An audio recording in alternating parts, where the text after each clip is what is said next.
Bienvenidos a esta primera clase de este curso titulado La Organización Social de los Cuidados. Muchas gracias por haberse inscrito. Bueno, en esta primera clase que conforma esta primera unidad, lo que vamos a dar es como sentar las bases conceptuales sobre las que después vamos a trabajar a lo largo vamos a ir desarrollando más en específico a lo largo del curso. Entonces, hoy en donde nos vamos a centrar es en las definiciones de cuidado, en lo que entendemos, qué es lo que entendemos por organización social de los cuidados, y qué es lo que entendemos por economía del cuidado. Lo primero, esperen que paso ahí está. Lo primero que tenemos, que me parece importante diferenciar, es los cuidados como el conjunto de actividades que se llevan adelante para generar el bienestar. Ahora vamos a ver bien a qué nos referimos con eso, pero los cuidados como el conjunto de actividades y el cuidado, ¿sí? Los cuidados como un conjunto de actividades y el cuidado como categoría de análisis de las ciencias sociales, considerando los distintos modos en que las ciencias sociales han ido definiendo a esta categoría. Entonces, esto me parece importante, sobre todo porque muchas veces en las ciencias sociales lo que sucede es que aquellas palabras que utilizamos en la vida cotidiana también son las mismas palabras que se utilizan en las ciencias sociales. La diferencia es que unas son categorías conceptuales, variables, digamos, y las otras refieren a un conjunto de actividades, digamos, que se llevan adelante. No siempre dan cuenta necesariamente de lo mismo. Acá lo que vamos a hacer es, dentro del marco de las ciencias sociales, entender el conjunto de actividades al que nos referimos cuando definimos cuidados, y los modos en que las ciencias sociales fue pensando cómo definir esta noción de cuidados, ¿sí? Entonces, en principio, los cuidados, es decir, aquel conjunto de actividades que definen los cuidados, es decir, el conjunto de actividades que conforman los cuidados están estrechamente vinculados, lo primero que hay que considerar, a la vida cotidiana de las personas. Es decir, durante todos los días de nuestras vidas estamos siendo cuidados, estamos cuidando a alguien, o nos estamos autocuidando. Un poco esto, lo primero, lo vamos a ir viendo un poquito más adelante, es desmitificar esta idea de que solo nos cuidan en determinadas cuestiones y con acciones muy específicas, ¿sí? Nosotros nos cuidamos a nosotros mismos, cuidamos a alguien y estamos siendo cuidados, incluso cuando no estamos enfermos, cuando no estamos dependientes, vamos a trabajarlo más adelante, esta noción de dependencia, ¿sí?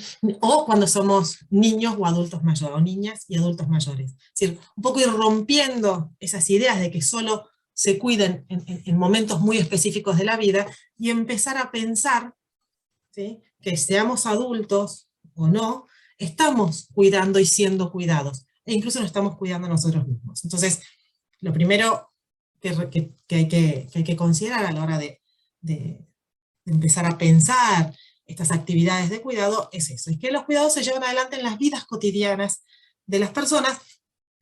A su vez, como gran parte de las vidas cotidianas, están relacionados con regulaciones legales: cómo se puede cuidar, qué es lo que no se puede hacer a la hora de cuidar, cuáles son las responsabilidades respecto de los cuidados, es decir, qué es lo que podemos y qué es lo que no podemos hacer en términos legales. También va a moldear el tipo de actividades, qué tipo de actividades y cómo las realizamos. Y por último, los cuidados, estas actividades, este conjunto de actividades que conforman los cuidados, también están relacionados con la organización del Estado. Todo esto lo vamos a ir viendo a lo largo de la clase de hoy. El elemento central de los cuidados, es decir, los cuidados son el elemento central del bienestar humano. No es posible pensar el bienestar por fuera de estas actividades de cuidado, perdón. Ahora, este bienestar humano, cuyo elemento central son los cuidados, no se distribuye de manera equitativa en la sociedad. Hay una distribución desigual, tanto de las tareas de cuidado, de quienes llevan adelante las acciones de cuidado, como de los beneficios del cuidado, ¿sí? Es decir, quiénes son los beneficiarios o las beneficiarias del cuidado, ¿sí?, y quiénes son quienes llevan adelante en general estas tareas de cuidado. Hay una distribución desigual de las tareas y de los beneficios del cuidado en nuestras sociedades. Esta distribución desigual tiene relación no solo con el género, es decir, no solo que las mujeres son principalmente las que realizan el cuidado, sino que también hay una distribución desigual según la pertenencia social, ¿sí? Es decir, el trabajo, las actividades de cuidado se centran en el trabajo cotidiano de las mujeres, sobre todo de aquellas mujeres cuya pertenencia social corresponde con grupos sociales con menores recursos. Entonces, estas actividades de cuidados, este bienestar, este acceso al bienestar, cuyo elemento central es el cuidado, presenta una distribución desigual en nuestras sociedades. Muchas veces, frente a esta distribución desigual para el acceso, para llevar adelante las tareas de cuidado y ser beneficiario de esas tareas, el Estado lo que elabora son políticas públicas, ¿sí? Que lo que hacen es internalizar estas necesidades de cuidados en la población. Particularmente esto lo vamos a ver en una unidad específica en la que se va a abordar este punto en particular. En tanto categoría de análisis, en tanto variable en las ciencias sociales, la noción de cuidado tiene su origen en la crítica feminista a un orden genérico capitalista, es decir, surge en la década del 70 justamente como una crítica del feminismo, a decir, bueno, el hombre es el que trabaja, la mujer está en la esfera reproductiva, es decir, solo reproduce social y biológicamente la vida social, es decir, tiene hijos e hijas, los cría, ¿sí? Y lleva adelante los hogares, y el hombre se ubica en la esfera productiva. Lo que decían es, bueno, todo eso está bárbaro, ahora, ¿qué pasa con las mujeres? ¿No es trabajo entonces lo que realizan las mujeres? El llevar adelante la reproducción biológica y social de la sociedad, eso no es trabajo. Bueno, esa es la crítica que realizan, es decir, señores, les faltó la mitad de la película, les faltó decir todas estas actividades que realiza la mitad de la humanidad en principio, también es trabajo. Entonces lo que señala esta crítica justamente es la omisión de los economistas, ¿sí? Frente a estas actividades que realizaban las mujeres, que lo que se planteaba es que reflejaba esa omisión la discriminación de la mujer, ¿sí? Y esta confusión entre reproducción biológica y reproducción social privada de la fuerza de trabajo. Es decir, una cosa es la capacidad de las mujeres de poder engendrar, parir y amamantar, y otra cosa son todas aquellas actividades que se llevan adelante para lo que es la reproducción de la fuerza de trabajo, es decir, lo que es todas las actividades de cuidado que se llevan al interior del hogar para que esas personas puedan, esos niños y esas niñas que nacen, puedan llegar a ser adultos y participar de la fuerza de trabajo. Esa era la crítica que surgió durante la década de 1970. Posteriormente, esta crítica y estos planteos fueron avanzando y empezó a considerar dentro de esta noción de cuidado no solo la reproducción social, que incluye el alimento, la vestimenta, el aseo, sino que también incluía otras actividades más llamadas más intangibles, como supervisar, organizar, atender, contener, comunicarse, entre otras. Es decir, no solo estaríamos cuidando cuando preparamos la comida, cuando bañamos a nuestros hijos y nuestras hijas, sino que también estamos cuidando cuando estamos supervisando, cuando estamos acompañando, ¿sí? Cuando estamos organizando la logística y la vida cotidiana de nuestros hogares, cuando estamos conteniendo, cuando estamos escuchando. Es decir, todas esas otras actividades también, ¿sí?, se incluyen posteriormente a esta primera crítica feminista, es decir, digamos, que incluía básicamente lo que eran las actividades de aseo, limpieza y preparación de alimentos, ¿sí? El gran planteo que está por detrás es que esta distribución desigual de las actividades vinculadas al cuidado, que estaban invisibilizadas en estos planteos, en donde los hombres eran los únicos que trabajaban, lo que hacen justamente es invisibilizar todo el trabajo no remunerado que se realiza en el hogar y fuera de este. Y acá es un punto importante que también lo vamos a trabajar a lo largo del curso, es que no solo cuidamos dentro del hogar, es Es decir, no solo cuidamos a nuestros hijos y nuestras hijas, a nuestros adultos mayores, sino que tampoco cuidamos solamente dentro del hogar. Ya lo vamos a ir a ver. Entonces, el cuidado lo que implica es la gestión y la generación de recursos para el mantenimiento de la vida cotidiana, de la salud y de la vida. Es decir, la gestión y generación, es decir, el poder generar, producir recursos para el mantenimiento cotidiano de la vida de las personas y de su salud, obviamente. Y considerando esa primera definición, lo que comprende es esta provisión diaria de bienestar físico y emocional, ¿sí? Que justamente lo que hace es satisfacer las necesidades de las personas a lo largo de todo el ciclo vital, ¿sí?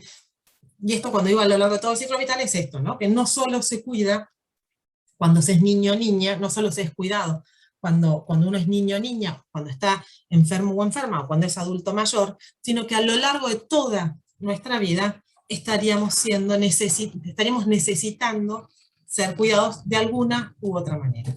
Entonces, se refiere a los bienes, servicios y actividades que permiten a las personas alimentarse, educarse, estar sanas y vivir en un hábito propicio. Es decir, poder vivir y obtener cierto bienestar a partir de las actividades que están incluidas dentro de esta noción de cuidado. Entonces, el cuidado es una actividad o es un conjunto de actividades que incluye todo lo que hacemos en red con vistas a mantener, continuar o reparar tanto nuestros cuerpos, ¿sí? como nuestras individualidades, ¿sí? y que implica o se lleva adelante en múltiples espacios. No solo, esto que les decía, no solo se lleva adelante en el hogar. Es decir, entonces acá en esta definición me parece lo que es interesante rescatar es esto, en principio que es un trabajo que se hace en red. Es decir, estamos constantemente cuidando y siendo cuidados, ¿sí? Tal vez en esto está bueno un ejercicio de poder pensar, es decir, cómo me cuidaron o qué acciones identificaría ayer, por ejemplo, qué acciones de cuidado identifico que se realizaron ayer. Tanto las que yo realicé como las que puedo identificar que otros u otras realizaron hacia mí. ¿Sí? Parece que ese es un buen ejercicio para entender esta noción de estas actividades que se realizan en red. ¿Sí? Estamos tocándonos constantemente entre nosotros a partir de acciones de cuidado. Entonces, es una actividad que se realiza en red, pero también es un trabajo, y esto deviene de lo que les mencionaba anteriormente de la crítica feminista. Es un trabajo que contribuye directamente a la preservación de la vida del otro. ¿Sí? Es un trabajo que, como lo vamos a ver, muchas veces no está remunerado. ¿Sí? A veces hay gente que trabaja cuidando, y ahí sí es una actividad remunerada, pero hay mucho trabajo de cuidado que no es remunerado. Este trabajo, no por eso no deja de ser un trabajo, contribuye directamente a la preservación de la vida del otro, como les mencionaba, y brinda una respuesta adecuada y discreta a una necesidad. Una necesidad que puede ir variando, la forma de satisfacer esa necesidad puede ir variando a lo largo de la historia, obviamente, y de las distintas sociedades y culturas. No todos cuidamos de la misma manera, no a lo largo de la historia se cuidó de la misma manera.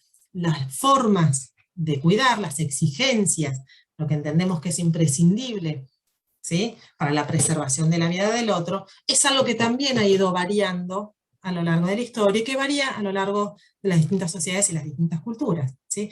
No todas las sociedades cuidan, realizan las actividades específicamente de la misma manera, sino que digamos, hay una variabilidad en ese aspecto.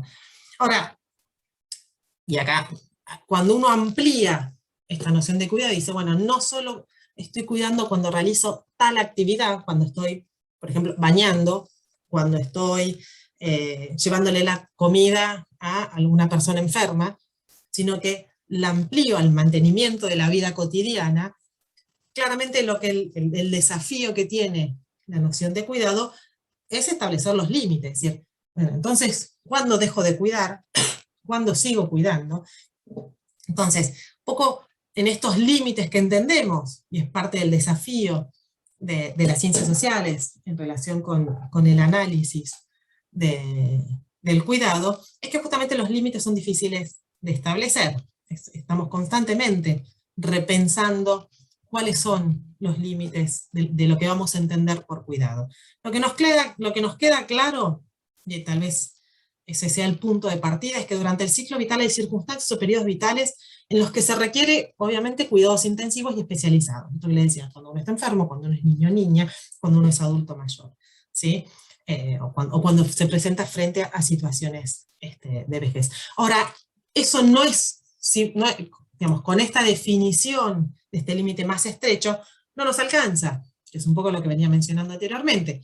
No nos alcanza, porque hay otro tipo de actividades que también forman parte de los cuidados. Cuando una amiga o un amigo se siente mal, cuando necesita hablar con alguien, ¿sí? Cuando nosotros requerimos que alguien nos escuche, que alguien nos contenga, ¿sí? Todas esos también forman parte de esas acciones de cuidado. Entonces, en esta ampliación de los límites, tal vez una forma de ir definiendo esos límites es poder pensar dos tipos de cuidado, el cuidado directo y el cuidado indirecto. El cuidado directo implica la prestación material del cuidado, ¿sí? Es decir, la atención de las necesidades físicas y biológicas que implican una transferencia de tiempo, ¿sí? Es decir, yo para cuidar necesito tiempo, y esto es una variable muy importante a tener en cuenta a lo largo de todo el curso, es decir, la atención de esa necesidad físico-biológica implica que yo transfiera tiempo, digamos, de mi persona para la atención de la necesidad de la otra. Es decir, implica esa transferencia de tiempo y una interacción cara a cara entre las personas que otorgan los cuidados y aquellas personas que reciben los cuidados. Entonces, esta es una primera definición de lo que sería el cuidado directo. Ahora, no es la única. También tenemos el cuidado indirecto, ¿sí? Y es esto un poco que ya les venía adelantando. El cuidado indirecto son todas aquellas actividades de supervisión, ¿sí? En donde uno es responsable de una persona que necesita cuidados, pero no necesariamente está interactuando directamente, ¿sí? Esto también incluye las acciones, los servicios de apoyos como limpiar, cocinar, o todo aquello que proporciona, y ya vamos a ver, esto que son las precondiciones del cuidado. Es decir, todo lo que hace falta para que el cuidado directo se pueda llevar adelante. Es decir, para que yo pueda cocinar, tengo que tener los elementos, los alimentos para poder cocinar, ¿sí? Entonces, de alguna manera, para que yo pueda cocinar, también tuvo que haber ido alguien, o de alguna manera generar el abastecimiento de esos alimentos para que yo pueda cocinar. Ahora, no solo alcanza con que estén los alimentos, hace falta que esté el gas, o la garrafa, o la leña, hace falta que esté la olla, hace falta que estén distintos elementos que conforman todas estas precondiciones necesarias para llevar adelante el cuidado. Entonces, una primera forma de ir un poco ajustando esta definición frente a estos límites amplios que se plantean cuando uno lo corre de estas acciones tan específicas de lo que es la supervivencia de la vida, es diferenciar entre estos, que son los cuidados directos, vamos a volver un poquito para atrás, que es esta prestación material, es la atención a necesidades físicas y biológicas, ¿sí? Que implican esta interacción cara a cara, y todas aquellas actividades que son consideradas de cuidado indirecto, que implica esto que les decía, supervisar, contener, atender, estar simplemente, ¿sí? Y que también incluyen no solo esas actividades de supervisar, atender, contener, sino todos los servicios de limpieza y cocina que pueden proporcionar esto que les mencionaba, las precondiciones del cuidado. Es decir, todo lo que hace falta, que suele ser un montón, para que el cuidado directo se lleve adelante, ¿sí? También uno puede empezar a definir cuidado, diferenciando entre aquel cuidado que es inevitable y aquel cuidado que es socialmente creado. Es decir, en el inevitable quiere decir que existen ciertas actividades que una persona no puede realizar por sí misma, por una razón de edad, porque es bebé, por ejemplo, por una enfermedad, una discapacidad, y que necesita un tercero para llevarlas a cabo, ¿sí? Y el socialmente creado son aquellas actividades que se construyen socialmente, es decir, los modos en que se construye socialmente una necesidad que va a requerir de determinadas acciones para satisfacerla, y que se transforma en una exigencia irrenunciable a nivel social e individual. Y esto tiene que ver con un poco con los que les mencionaba, en que las formas de cuidar y las exigencias de cuidado no han sido a lo largo de la historia de la humanidad las mismas. Está claro, han ido variando a lo largo de la historia, y también son diferentes en las distintas sociedades en las cuales se llevan adelante.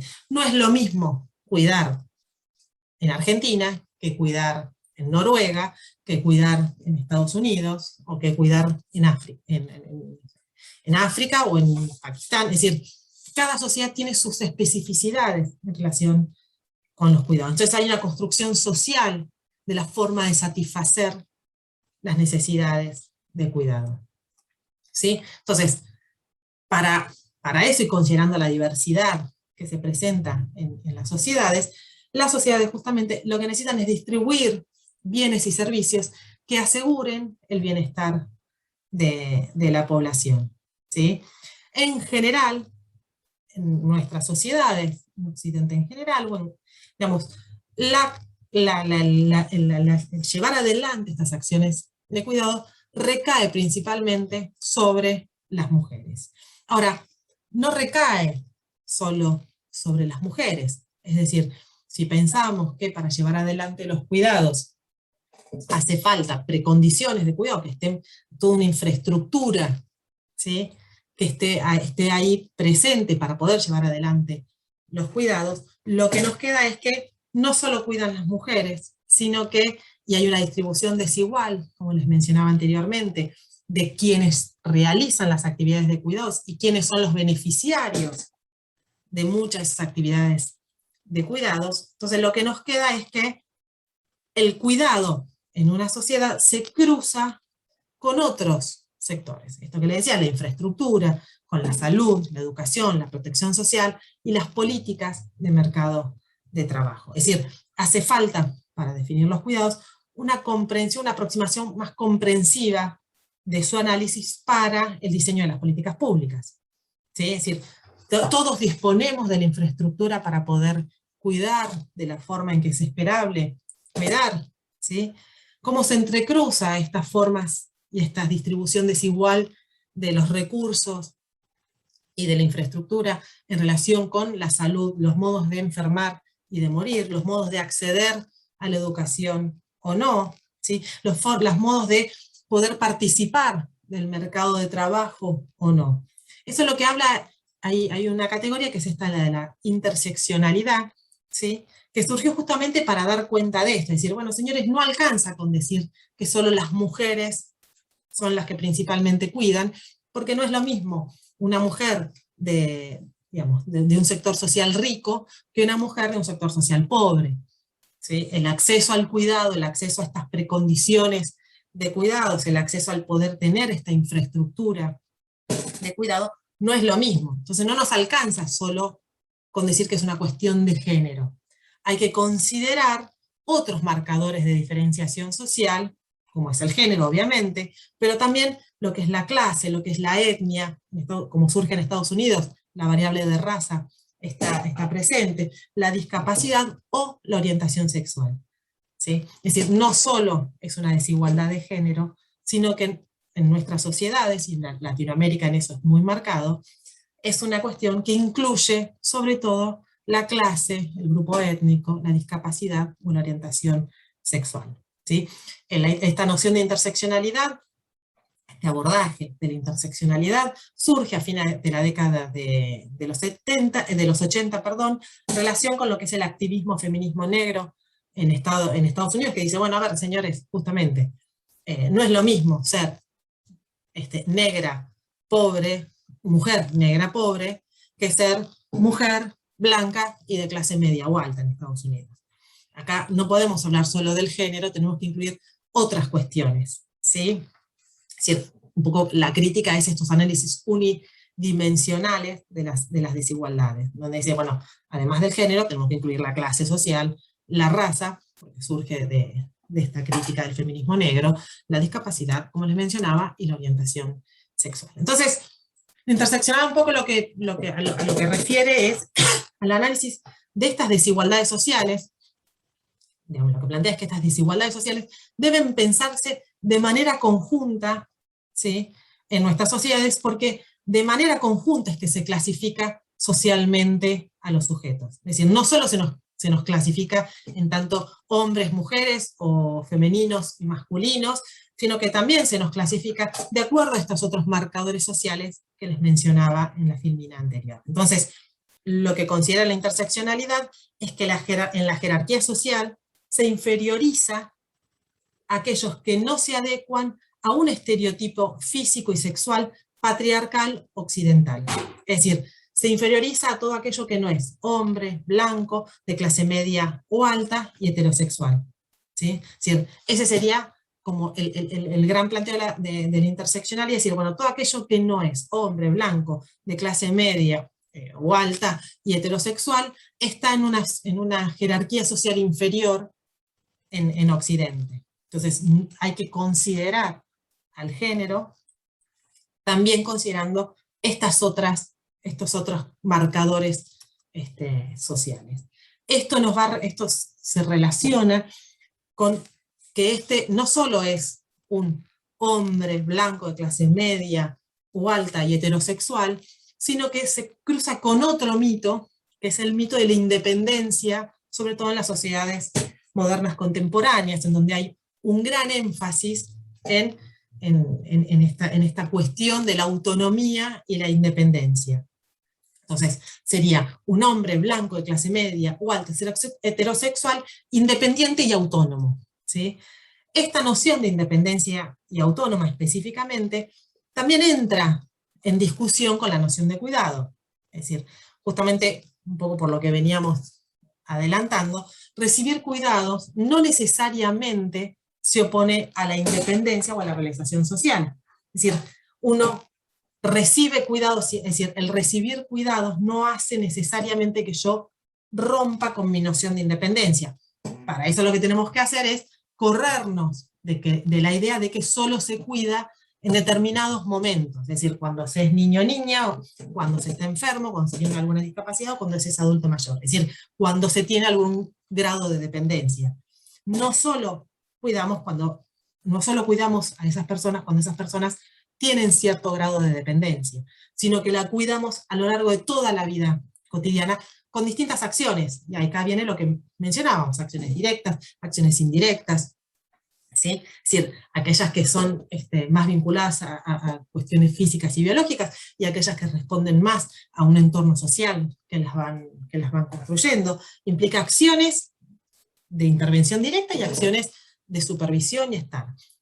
Al considerar esta noción de cuidado más amplio, lo que nos permite es poder corrernos de esta dualidad de cuidado y dependencia, que solo se cuida cuando alguien no puede satisfacer sus propias necesidades y depende de otro para que se las satisfaga. Entonces, si nos corremos de ese esquema, ampliando en esta noción de cuidado que les mencionaba, lo que tenemos es que podemos sostener que no necesariamente recibir cuidados se opone a la independencia o a la realización personal. Yo puedo ser perfectamente independiente, puedo perfectamente llevar adelante mi vida personal, y sin embargo necesitar que una amiga o un amigo me escuche en algún momento frente a alguna situación que me angustia, que me estresa, o lo que fuere, ¿sí? Y no por eso se me rompe, o dejo de ser independiente, o dejo de tener una realización personal.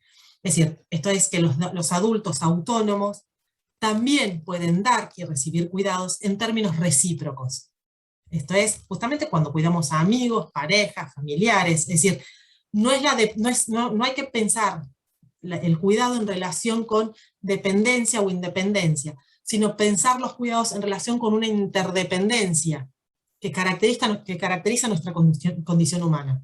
Y esto es la red, cuando les mencionaba anteriormente esta noción de red. Es decir, es una red de interdependencias entre las personas, ¿sí?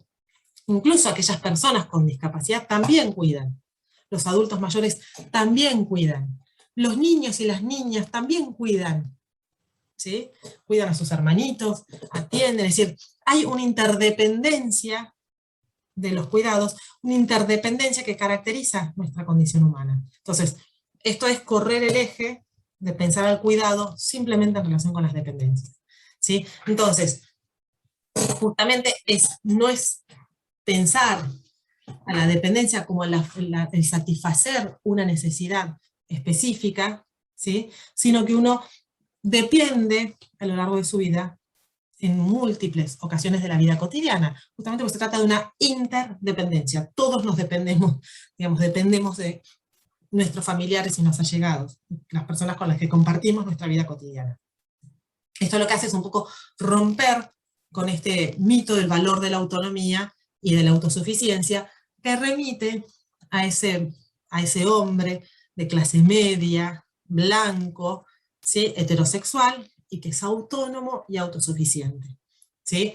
Al circunscribir los cuidados a determinados momentos del ciclo vital, lo que se oculta justamente es el papel fundamental en la sostenibilidad, perdón, en la sostenibilidad de la vida y la reproducción social, ¿sí? Entonces es fundamental, son fundamentales los cuidados para llevar adelante nuestras vidas, ¿sí? Y para la reproducción social de nuestras sociedades, ¿sí? Esto, un poco para ir cerrando esta idea de las dependencias, un poco lo que podemos concluir es que las necesidades de cuidado, ¿sí? En las necesidades de cuidado, tanto las necesidades de cuidado, las dependencias y las responsabilidades de cuidado, es decir, quiénes son los y las responsables de llevar adelante las acciones de cuidado, son ideológicas y socialmente construidas, ¿sí?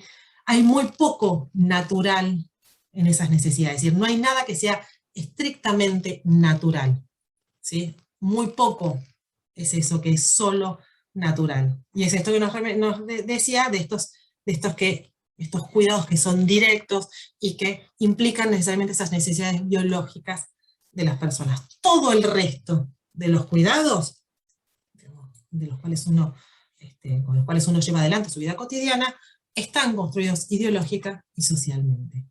Ahora, existe en términos sociales esta noción de naturalización de la responsabilidad de la mujer para llevar adelante sus cuidados. Socialmente, en nuestras sociedades, vamos a la redundancia, ¿no? En nuestras sociedades se asume que la mujer naturalmente cuida, digamos, tiene más propensión a cuidar por una cuestión natural. Es natural que las mujeres cuidan. Es decir, se naturaliza en nuestras sociedades este papel de cuidadoras de las mujeres. Poco esto es lo que desde los 70 vienen discutiendo, se viene discutiendo en las ciencias sociales, en los distintos círculos políticos, en los estados. Es decir, justamente se viene discutiendo esta naturalización del papel de la mujer. La mujer aprende, vamos a decir, la mujer aprende a ser cuidadora, ¿sí? En ese aprender a ser cuidadora, que está desde cuando le regalan la muñeca a la nena y al varón la pelota de fútbol, desde que se regala el bebota, claramente la nena lo que va a hacer es, sobre todo si tiene un hermanito, imitar a la madre. Un niño también lo haría, si no fuera porque en realidad el bebote por ahí se le regala la pelota, ¿sí? Ahora, a esta naturalización del papel de cuidado, es decir, que las mujeres, esto se remite en que las mujeres naturalmente saben cuidar, se añade a que las mujeres naturalmente saben cuidar porque son más emocionales, es decir, porque tienen afecto, porque tienen naturalmente este instinto de amor materno, ¿sí? Y porque a su vez se le suma una dimensión moral.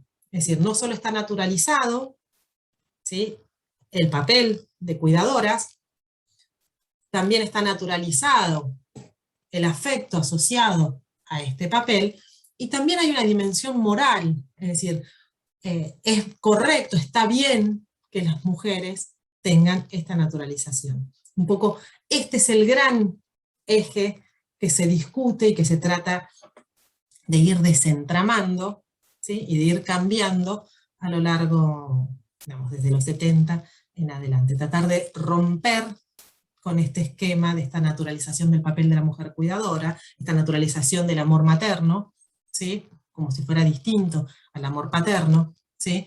Y esta dimensión moral que tiene la sociedad frente a las mujeres. Hay muchas políticas, los discursos sociales han ido cambiando este gran esquema, ¿sí? Y hay muchas políticas públicas que han ido en el sentido de poder ir desarmando estos estereotipos de mujer.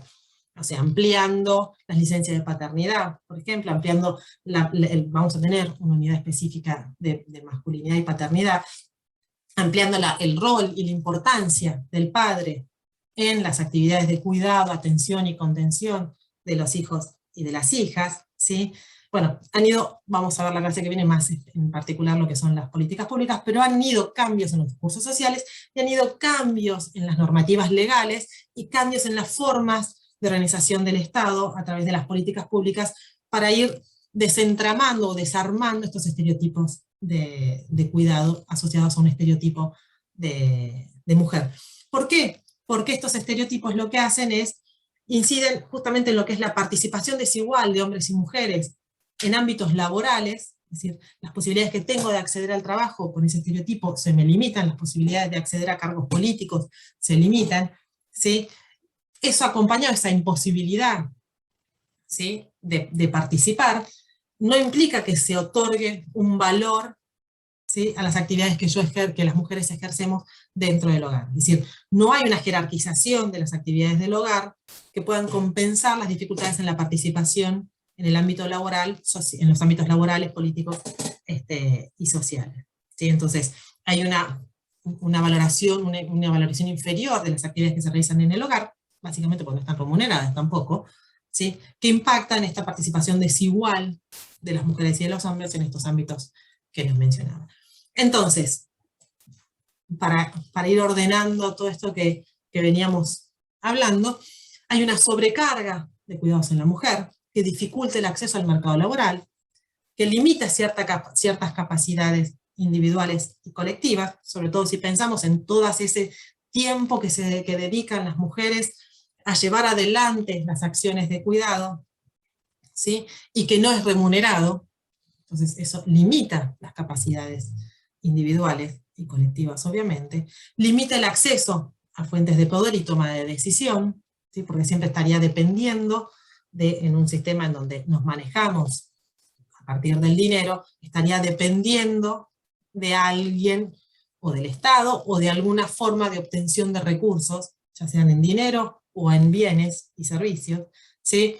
y limitan la representación equitativa de las mujeres en las estructuras de toma de decisiones, tanto formales o informales. ¿Sí? Bueno, la mujer en realidad, la mujer tiene que estar en la casa, el hombre tiene más claro todo esto de las cuestiones políticas y de toma de decisiones. Esos son estereotipos que limitan esta representación equitativa de las mujeres. Entonces, lo que es importante a la hora de analizar o pensar los cuidados es poder correrlos, digamos, de lo que es el ámbito estrictamente familiar, ¿sí? No solo se cuida en la familia, entonces es importante desfamiliarizar el cuidado, y cuando digo desfamiliarizar, ahí va a intervenir el mercado, el Estado o la comunidad, ¿sí? Que haya distintos elementos que puedan llevar adelante el cuidado. Deshogarizar, es decir, que no solo se cuida dentro del hogar, también cuido en la comunidad, también cuido en una plaza, cuando estoy atenta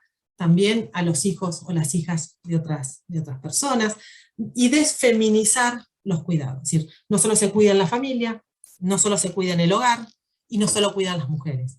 ¿Sí?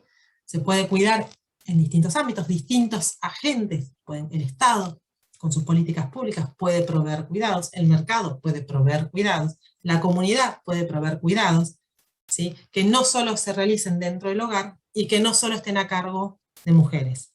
¿Sí? En esto es claro la importancia de involucrar a los padres y a los hombres en general en las actividades de cuidado. Es importante empezar a pensar los modos en que los hombres puedan participar de las actividades de cuidado. Esto da cuenta, sobre todo, esta importancia de familiarizar, deshogarizar y de feminizar, a esta otra noción que les mencionaba al principio que íbamos a abordar, que es la organización social de los cuidados. La organización social de los cuidados refiere a la forma de distribuir, entender y gestionar las necesidades de cuidado que están en el base del funcionamiento del sistema económico y político social. Es decir, si yo no tengo la comida, no tengo la vivienda, no tengo el aseo de la vivienda, no tengo la comida preparada, difícilmente al otro día puedo ir al colegio o puedo ir a trabajar. Necesito que se satisfagan todas esas necesidades de cuidado para que yo al otro día me pueda volver a levantar, preparar, digamos, alistarme e ir a trabajar.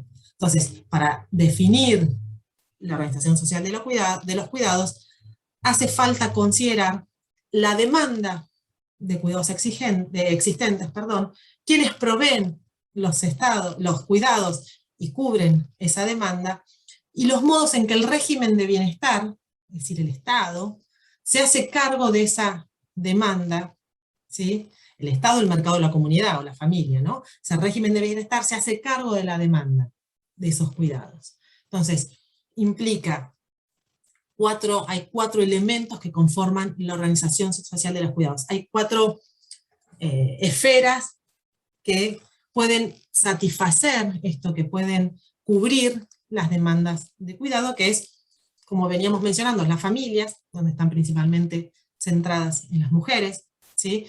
Donde la idea es correr de que sea justamente principalmente las mujeres y que pueda ser un cuidado más equitativo. Pero bueno, las familias, el Estado, el mercado, la sociedad civil o la comunidad. Estas son las cuatro esferas que conforman la organización social del cuidado, ¿sí? Habíamos dicho que el cuidado es la característica central de los regímenes de bienestar, ¿sí?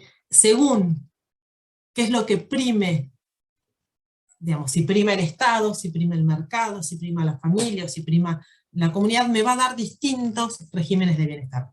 Por ejemplo, no es lo mismo que todas las actividades de cuidado las tengamos que llevar adelante las mujeres, y cuando digo las mujeres hablo de adultas, de niñas, de adolescentes, a que yo pueda contratar a alguien para que lleve adelante las precondiciones de cuidado, como por ejemplo la limpieza o el aseo, o la cocina, o la cocción de los alimentos, la preparación de los alimentos, o que yo pague un colegio extendido, o que pague algún tipo de actividad, y lo que estoy haciendo es transfiriendo parte de las actividades de cuidado al mercado. Es decir, yo pago, ¿sí?, para que el mercado, pueda atender y gestionar parte de los cuidados. Si yo no tengo ese dinero, yo no puedo recurrir al mercado para atender esas necesidades, y solo lo tengo que resolver con base en lo que puede ser la familia. Ahora, también lo que puede hacer es que el Estado brinde ciertas políticas vinculadas al cuidado. Entonces el Estado lo que puede hacer es absorber parte de esas necesidades y satisfacerlas a través de determinados programas o políticas públicas. Entonces ahí yo tendría una parte de los cuidados se llevan adelante en las familias, una parte de los cuidados se satisfacen a partir de programas y políticas del Estado, y alguna parte de los cuidados se resuelven a través del mercado. Y habría un cuarto elemento, que es la sociedad civil o la comunidad. Yo podría tener que parte de los cuidados los lleve adelante la familia, parte de ese cuidado se la pueda satisfacer con programas y políticas del Estado, parte de los cuidados lo pueda resolver el mercado, y parte de los cuidados lo pueda resolver a través de redes comunitarias, digamos, de pertenencia social. Es decir, claramente nunca están distribuidos de manera equitativa. En general, alguna de estas esferas tiene más preponderancia, más peso que la otra. Hay veces que es más la familia y menos el mercado, hay veces que es más la familia y el Estado y menos el mercado y la sociedad civil. Bueno, las distintas formas de combinarse y los distintos pesos que tienen estas esferas en proveer los cuidados me van a dar distintos regímenes de bienestar, ¿sí?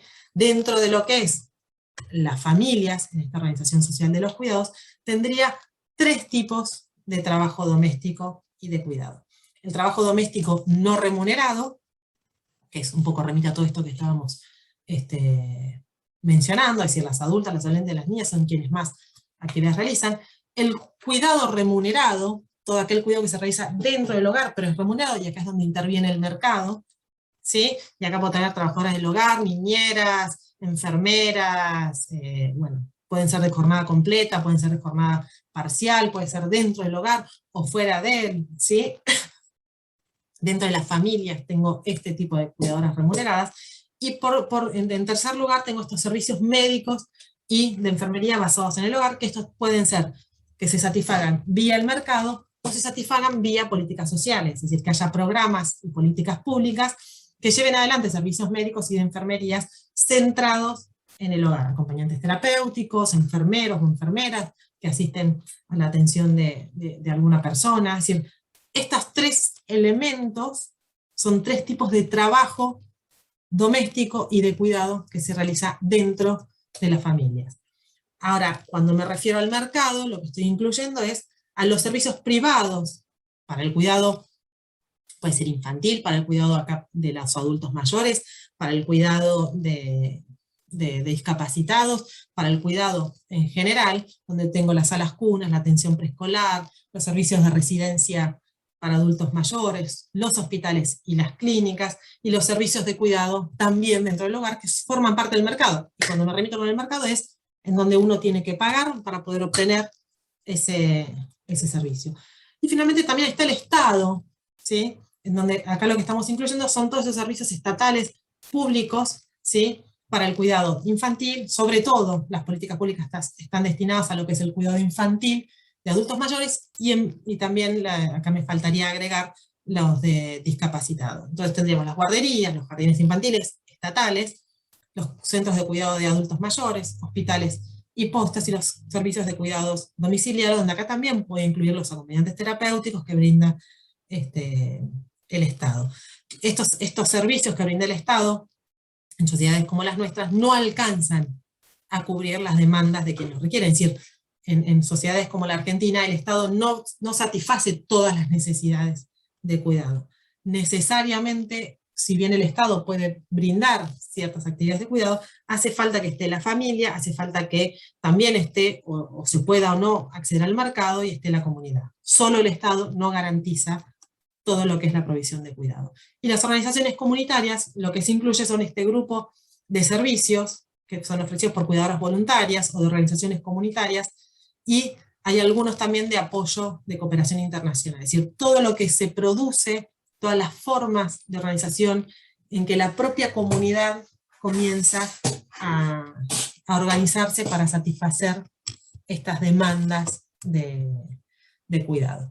Ahora bien, todo esto lo que tiene por detrás, y todo este andamiaje y toda esta complejidad que estuvimos viendo en relación a los cuidados, lo que tiene por detrás es que los trabajos de cuidados están desvalorizados frente a los otros tipos de trabajo, desvalorizados tanto en lo que es la paga, ¿sí?, como en la jerarquía que brinda el llevar adelante esos cuidados. Y eso se refleja a su vez en la paga, en los salarios de aquellas personas que trabajan cuidando, ¿sí? Es decir, esta desvalorización del trabajo de cuidado frente a los otros tipos de trabajo repercute en los salarios, ¿sí?, de las personas que trabajan como cuidadoras, ¿sí? Esto es con lo que se vincula, y es con lo último que vamos a trabajar en esta clase, es con esta noción de economía del cuidado. La economía del cuidado remite a estas bases materiales que sostienen los estándares de la vida. Es decir, obviamente todo lo que tiene el origen, esta noción de economía del cuidado, en todo lo que venimos hablando del debate sobre el trabajo doméstico, en donde también se habla de esta doble jornada laboral justamente porque se entiende a las acciones de cuidado como un trabajo. Entonces tendría el trabajo remunerado y el trabajo de cuidado. Incluso podría tener el trabajo remunerado de cuidado, como son las cuidadoras pagas, y el trabajo de cuidado no remunerado dentro del hogar. Surge obviamente, como la propia noción de cuidado en la década de los 70, y lo que plantea también es esto, que hay una clase privilegiada, que serían los hombres, y una clase subordinada, que serían las amas de casa. Pero existirían en esta economía, en esta forma de organización, existirían al menos dos problemas. En primer lugar, que en nuestras economías, y considerando esta desvalorización que les mencionaba anteriormente, las mujeres y los varones que proveen cuidados no remunerados son justamente quienes más trabajo doméstico hacen. ¿Sí? Es decir, en general, si yo trabajo muchas horas de forma remunerada fuera de mi hogar, suelo recurrir al mercado para satisfacer gran parte de las actividades de cuidado que hacen falta en mi hogar y en mi familia. ¿Sí? Ahora, si yo, justamente como el trabajo de cuidado es un trabajo no remunerado, el que se realiza dentro del hogar, es esto que les mencionaba, las mujeres y los varones que proveen cuidados no remunerados, justamente son aquellos quienes más trabajo doméstico hacen, y como hacen más trabajo doméstico, más les dificulta el poder participar del mercado de trabajo remunerado, ¿sí? Porque implicaría que se tengan que ingresar a ese mercado de trabajo y transferir en el mercado las actividades que realizaban y que ya dejan de realizar porque van a trabajar. Muy sencillo, yo no trabajo, llevo adelante todas las actividades de cuidado de mi hogar y de mi familia, y resulta que cuando tengo que trabajar, me doy cuenta que muchas de las actividades que realizaba, el tiempo no da. Entonces, muchas de esas actividades, como tengo que trabajar 8 horas fuera de mi casa, por ejemplo, las tengo que transferir a alguien. Las puedo transferir a una hija, ¿sí? Las puedo transferir a un hijo, ¿sí? Las puedo transferir a la pareja, en el caso de que ni mi hija, ni mi hijo, ni mi pareja puedan llevar adelante esas actividades de cuidado, tendría que recurrir al mercado, pagar para que se realicen esas actividades. Lo que implica es que mi inserción en el mercado de trabajo, es decir, el salario que yo recibiría por trabajar, yo tendría que destinar parte de ese salario para pagarle a alguien para que realice las actividades que yo voy a dejar de hacer porque voy a trabajar. Esa ecuación, en general, suele ser muy compleja y generar bastantes tensiones a la hora de decidir, y muchas veces genera un desincentivo a poder participar del trabajo, porque dice, bueno, al final estoy cambiando el sueldo, trabajo para pagarle a alguien para que haga lo que yo hacía anteriormente. Entonces, eso es a lo que me refiero cuando digo que las mujeres y los varones que proveen cuidado no remunerados son también quienes más trabajo doméstico hacen, y eso se genera a su vez como en un ciclo difícil de desentramar. ¿Sí? Eh, el segundo problema es que el trabajo doméstico, ¿sí? eh, puede, justamente pensado como un cuidado indirecto y una precondición para que el cuidado ocurra, lo que me da cuenta es que en esa precondición del cuidado, que ya la mencionaba anteriormente, ingresa en esa precondición lo que es el mercado y la mercantilización del trabajo doméstico, que depende de la tecnología de los hogares y de los ingresos monetarios. Esto es muy sencillo. Es decir, si yo tengo dinero, puedo comprar uno de esos robotitos que aspiran la casa, puedo comprar un lavasecarropas, puedo comprar un lavavajillas, puedo comprar mucha tecnología que me vaya simplificando, ¿sí?, las actividades de cuidados. Si yo no tengo recursos económicos, no puedo acceder al mercado, es decir, a pagarle a alguien para que realice las actividades de cuidado, tampoco puedo acceder a las tecnologías para justamente simplificar alguna de las actividades de cuidado, y eso hace que la carga horaria de las actividades de cuidado sea mayor, ¿sí? Entonces, el cuidado indirecto como precondición de cuidado también está incluyendo a esta mercantilización, incluye esta mercantilización del trabajo. En esto que les mencionaba, necesito dinero para comprar un montón de electrodomésticos que me simplifiquen el llevar adelante las acciones de cuidado. Entonces, la distribución entre trabajo doméstico y de cuidados no remunerados no puede pensarse de manera independiente justamente del grado de desigualdad de los ingresos y de los niveles de pobreza existentes, ¿sí? Es decir, si yo diferencio tajantemente los trabajos del cuidado y los trabajos domésticos, lo que tengo es este sesgo, lo que se llama el sesgo primermundista. Y en sociedades como las latinoamericanas, donde las desigualdades sociales y económicas son muy fuertes, no es posible separar esto, el trabajo doméstico de los trabajos de cuidado. Yo no puedo dar por sentada que están todas las precondiciones de cuidado presentes en todos los hogares. Entonces, la forma en que piensen los cuidados, la forma en que piensen los programas y las políticas de cuidado tienen que considerar las dificultades que tienen los hogares más vulnerables de poder acceder a estas precondiciones de cuidado, justamente para no caer en este sesgo primer mundista. Entonces, digamos, un poco, ya vamos cerrando, hay ciertos costos y beneficios del trabajo doméstico y de cuidado no remunerado, que implica esto. Hay quien provee de bienestar, ¿sí? Ahora, esa provisión de bienestar tiene un costo para quienes la proveen. Un costo que es no solo en tiempo, que es lo que les venía mencionando hasta ahora, sino también en energía, ¿sí? En energía de las personas. Es decir, no es solo que estoy tiempo cuidando, sino que también me canso cuidando, ¿sí? Y no solo destino tiempo para cuidar, me canso cuidando, sino que no percibo ingresos por ese cuidado, y se dificultan las posibilidades de acceso a un trabajo que me permita percibir ingresos, ¿sí? Esas son las grandes dificultades, ¿sí?, que plantea el trabajo de cuidado doméstico no remunerado, ¿sí? Entonces, todo esto, obviamente, considerando esto que les mencionaba anteriormente, de la interseccionalidad. Otras variables como la clase, el género y la generación. Este tiempo, esta energía y estos ingresos no percibidos no es lo mismo para los sectores medios y altos que para los sectores medios bajos y los sectores pobres de nuestra sociedad. No se distribuyen de la misma manera.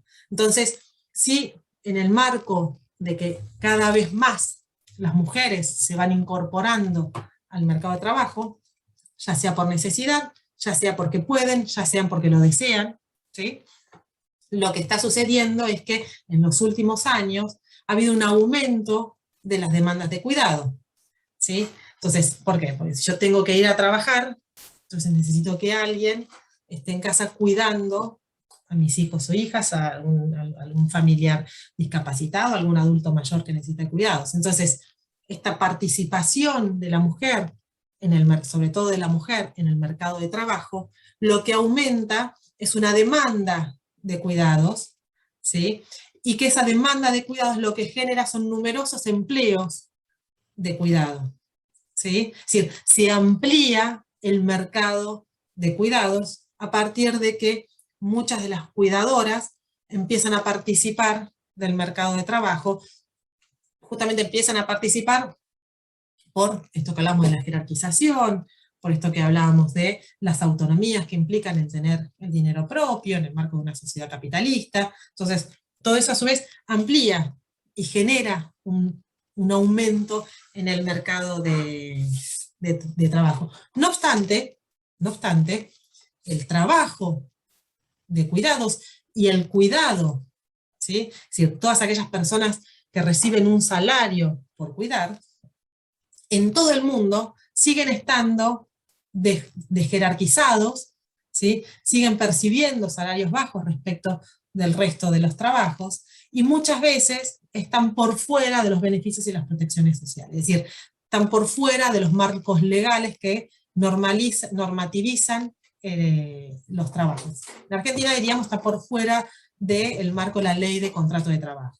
En Argentina hay una ley, digamos, hay una reglamentación que implica que las trabajadoras domésticas se inscriban en este régimen que está amparado dentro de la ley de contrato de trabajo. No obstante, digamos, uno sabe y sigue estando muy presente el hecho de que muchas de las trabajadoras domésticas no están incorporadas, ¿sí? Ya vamos a ver qué pasa en la ruralidad, y esto no solo es un fenómeno de Argentina, que es un fenómeno a nivel mundial.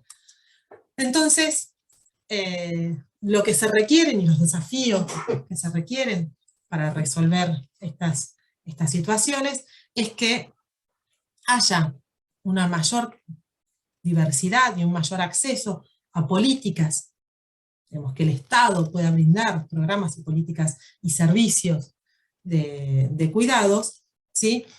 Y que también se puedan garantizar, ¿sí? Que el Estado pueda garantizar las precondiciones, que todas las familias, que todos los hogares puedan acceder a las precondiciones de cuidado para que puedan llevar adelante los cuidados de la misma manera en los distintos segmentos de la sociedad. Es decir, no solo es que el Estado brinde servicios y políticas de cuidado, sino que a su vez también brinde y facilite, ¿sí? Y que permita a todas las familias acceder a estas precondiciones para llevar adelante los cuidados, ¿sí? Porque si no están esas precondiciones, claramente lo que hace es se recarga y se multiplica las actividades de cuidado. Entonces, una gran síntesis de lo que vimos en esta primera clase, ya nos veremos la semana que viene con la siguiente unidad, que vamos a seguir trabajando esto, sobre todo la parte de las políticas públicas y la relación con el Estado. Lo que vimos es esto, el cuidado como concepto en las ciencias sociales, vimos el trabajo de cuidado, ¿sí? Cómo se empieza a pensar el trabajo como cuidado, y el cuidado como el trabajo en esto de lo que es la participación del mercado en las acciones de cuidado. Bueno, las dudas las resolveremos vía el foro, espero haber sido clara. Muchísimas gracias y hasta la semana que viene. Hasta luego.